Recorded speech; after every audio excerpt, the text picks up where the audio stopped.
अब लग रहा है कि हम लोग जग रहे हैं। तो दोस्तों, जैसा कि मॉडरेटर लोगों ने बताया कि शायद हमारा ये पार्टिसिपेशन थर्ड टाइम से, तीसरी बार मैं आपके सामने हूँ। और मैं बता दूं कि मैं जेएनयू में कार्यरत नहीं हूँ, अभी मैं पीएचडी रिसर्च स्कॉलर हूँ। और पीएचडी रिसर्च स्कॉलर होने के नाते ही अपनी बात को रखूंगा।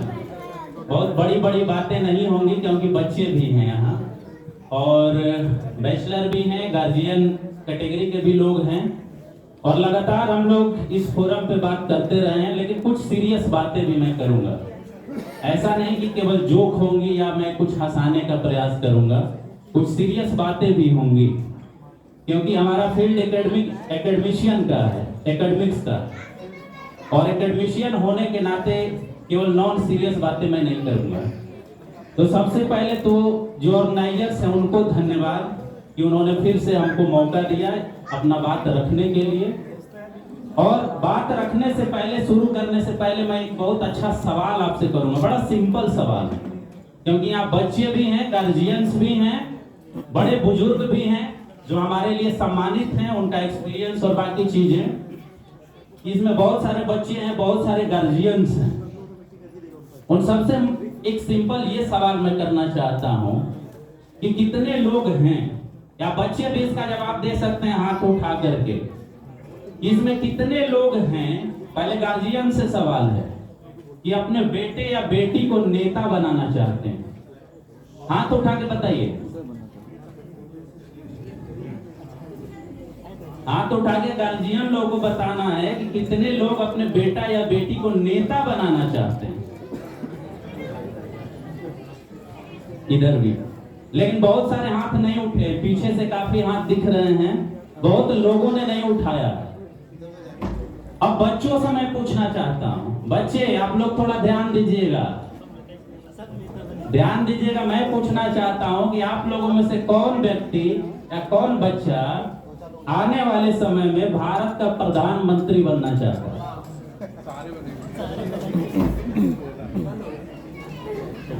और कोई नहीं बनना चाहता? बहुत गुड। मंत्री कौन बनना चाहता है?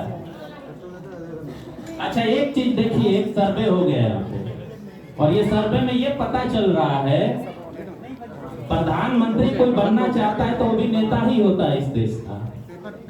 तो बच्चे ज्यादा ये बात समझ रहे हैं कि प्रधानमंत्री का पावर क्या होता है और गार्जियन काफी कम है। हाँ, तो सावित्रीबाई फुले की, फातिमा शेख की, वो कौन सी लड़ाई लड़ रहे थे? केवल शिक्षा की लड़ाई लड़ रहे थे क्या? केवल उस शिक्षा की वो लड़ाई लड़ रहे थे या ये मुकम्मल राष्ट्रवाद की लड़ाई लड़ रहे थे? जो आप राष्ट्रवाद समझते हैं वो राष्ट्रवाद अलग है, जो अभी की सरकारें समझती हैं वो राष्ट्रवाद अलग है, और जो महात्मा फुले राष्ट्रवाद समझते थे वो राष्ट्रवाद अलग है। और जो इस राष्ट्रवाद को नहीं समझेगा, जो इस राष्ट्रवाद को नहीं समझेगा, जो ये नहीं समझेगा कि माता सावित्रीबाई फुले महज भारत में पहली महिला शिक्षिका नहीं थी, केवल एक शिक्षिका नहीं थी जिन्होंने पहली बार लड़कियों के लिए स्कूल स्थापित किया। राष्ट्रपिता जिनको हम कहते हैं ज्योतिबा फुले, वो महज एक समाज सुधारक नहीं थे।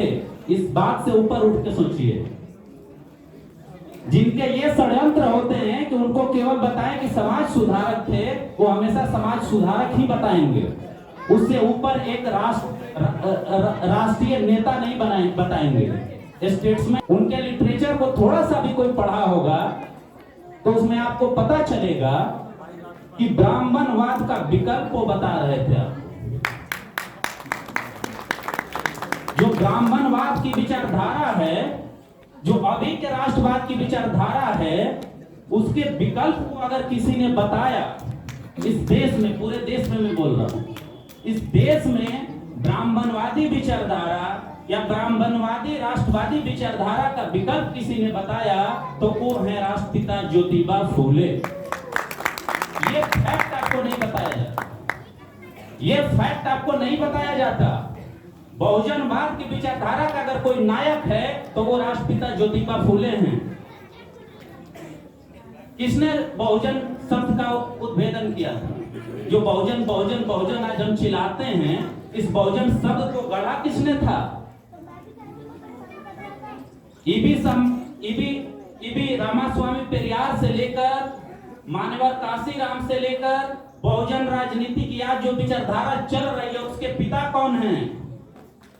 ये ज्योतिबा फूले जी हैं।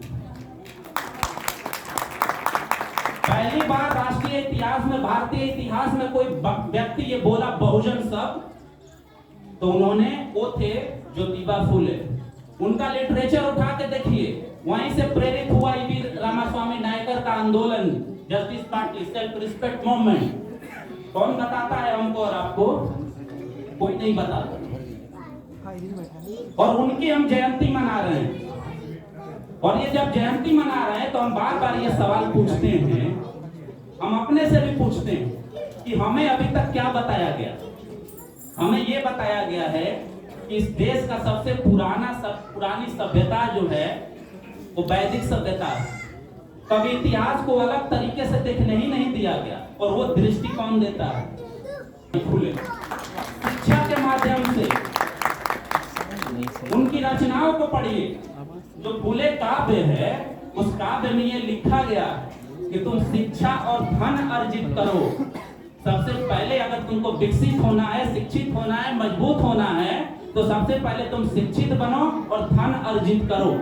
क्योंकि शिक्षा और धन यही दो हथियार हैं जिसके बदौलत तुम इस देश में या इस समाज में राज कर सकते हो। लेकिन ध्यान दीजिए, यही दो चीज हैं शिक्षा और धन, जिनसे आपको हमेशा के लिए वंचित रखा गया, हमेशा के लिए वंचित रखा गया। और जब तक ये दो नहीं होंगे, तब तक इस देश पर आप राज भी नहीं कर सकते और अपनी सत्ता भी स्थापित नहीं कर सकते। तो हमने जो ये सवाल पूछा कि कौन व्यक्ति बनाना चाहता है अपने बच्चों को नेता, और कौन बच्चा बनना चाहता है इस देश का प्राइम मिनिस्टर, वो इसी विचार से जुड़ा हुआ है कि किस विचार के आधार पर आने वाले समय में, हम अभी का नहीं कर रहे, आने वाले समय में अगर इस देश में आपको अपनी सत्ता स्थापित करनी है, और अगर कोई कहता है कि हमें सत्ता नहीं चाहिए, तो हम मानते हैं कि इस देश में और इस समाज में सबसे बड़ी मूर्खता वाली बात वही कर रहा है। अगर कोई ये कहता है कि हमको राजनीतिक सत्ता नहीं चाहिए, तो हमें लगता है कि उससे मूर्ख या उससे मूर्ख बनाने वाले कोई बड़ा नहीं हो सकता। वो सबसे बड़ी मूर्खता वाली भी बात है और मूर्ख बनाने वाली भी बात है। सबको सत्ता चाहिए, सब कोई चाहता है कि हम नेता बने, सब कोई चाहता है कि उसके बेटा प्राइम मिनिस्टर बने, लेकिन ये न कहने की आदत कहां से आ रही है? ये मानसिकता जो गुलाम मानसिकता है कि हमारा बेटा प्राइम मिनिस्टर नहीं बन सकता, हम नहीं बना सकते, ये मानसिकता कहां से आई? अगर ये आपसे पूछा जाए कि आप क्यों नहीं बनाना चाहते, आपका क्या जवाब? यही कहेंगे कि हमारे पास साधन नहीं है। क्यों नहीं है साधन भैया, बताइए आप। हमारे पास शिक्षा नहीं है, क्यों नहीं है आपके पास, वो भी बताइए। और जिम्मेवार कौन है? उस जिम्मेवारी को बताने का काम करती है माता सावित्रीबाई फूले। आप बताइए, आज इस देश का प्राइम मिनिस्टर कोई भी हो, मुख्यमंत्री बहुत सारे जगहों पे देख लीजिए, इस हॉल में बैठे लोगों से ज्यादा योग्य लोग मुख्यमंत्री बने हैं क्या? ये मानसिकता जो बनाई गई है कि हमारा बेटा नहीं बन सकता प्राइम मिनिस्टर, हम नहीं बन सकते प्राइम मिनिस्टर क्योंकि हम सक्षम नहीं हैं, ये एक विचारधारा है, एक मानसिकता। इस मानसिकता को अगर हम बदल पाए कि नहीं, हमारा बेटा भी प्राइम मिनिस्टर बन सकता है, हमारे घर का भी व्यक्ति नेता बन सकता है, हम भी बन सकते हैं, उस दिन सही मायने में जो राष्ट्रपिता ज्योतिबा फूले की जो किताब है गुलामगिरी, उस मानसिकता जो गुलामगिरी की गुलाम की मानसिकता, उससे बाहर शायद निकल पाए। और उस दिन जो मिशन है एमएफजी का, जो एमएफजी का मिशन है कि हम कैसा समाज बनाना चाहते हैं, वो मिशन शायद पूरा हो सके। और बस एक संकल्प के साथ, मैं ज्यादा समय नहीं लूंगा, बस 1 मिनट में मैं समाप्त कर रहा हूं, मैं ज्यादा समय नहीं लूंगा। एक संकल्प आज लीजिए कि आने वाले समय में शायद हो सकता है कि आपको लगे कि नेता बनने की जो बात हम कर रहे हैं वो गलत है, लेकिन अल्टीमेटली जब आप देखिएगा तो आपका खाना पीना, इवन आज का ऑक्सीजन जो भी आप ले रहे हैं ना दिल्ली में, बड़े प्रदूषित हो गए। वो प्रदूषण भी राजनीतिक निर्णय से आता है। अगर आप गलत हवा पी रहे हैं, प्रदूषित हवा पी रहे हैं, तो राजनीतिक जो निर्णय होते हैं ना कि क्या डिसीजन लिए जाएंगे, जो खाना आप खा रहे हैं ना वो भी राजनीतिक निर्णय से तय होता है। और हमारी मानसिकता क्या बना रखी गई है, अरे हमारा बेटा राजनीति में जाएगा तो ये तो कुछ नहीं कर पाएगा। राजनीति गंदी चीज है, ये मानसिकता आपके दिमाग में भरी गई है, ये बात समझिए आप, ये बात समझिए। और जो राजनीतिक रूप से पिछड़ा समाज है वो कभी शासक वर्ग नहीं बन सकता। और अगर ये नहीं समझ पाते आप तो सम्राट अशोक का साम्राज्य और वो दिन भूल जाएंगे। तो संकल्प लीजिए कि हम बच्चों को राजनीतिक रूप से भी जागरूक करें, और अगर वो राजनीति करना चाहता है तो उसको राजनीति के लिए हम तैयार करें। प्राइम मिनिस्टर हमारा बेटा क्यों नहीं हो सकता, क्या कमी है उसमें, उस कमियों को दूर करें या हम सब मिलकर उसको दूर करें। यही शायद MFG का और माता सावित्रीबाई फुले के प्रति सही ट्रिब्यूट होगा। इसी के साथ मैं अपनी बात को समाप्त करता हूं। नमस्कार, धन्यवाद ये मौका देने के लिए और आप सबके का ध्यान इधर होने के लिए धन्यवाद। बहुत बढ़िया sir. Thank you so much, sir. Now we invite Mahek Rathore, Tisha Dham, Kavya Tiwari, Ramya Grover.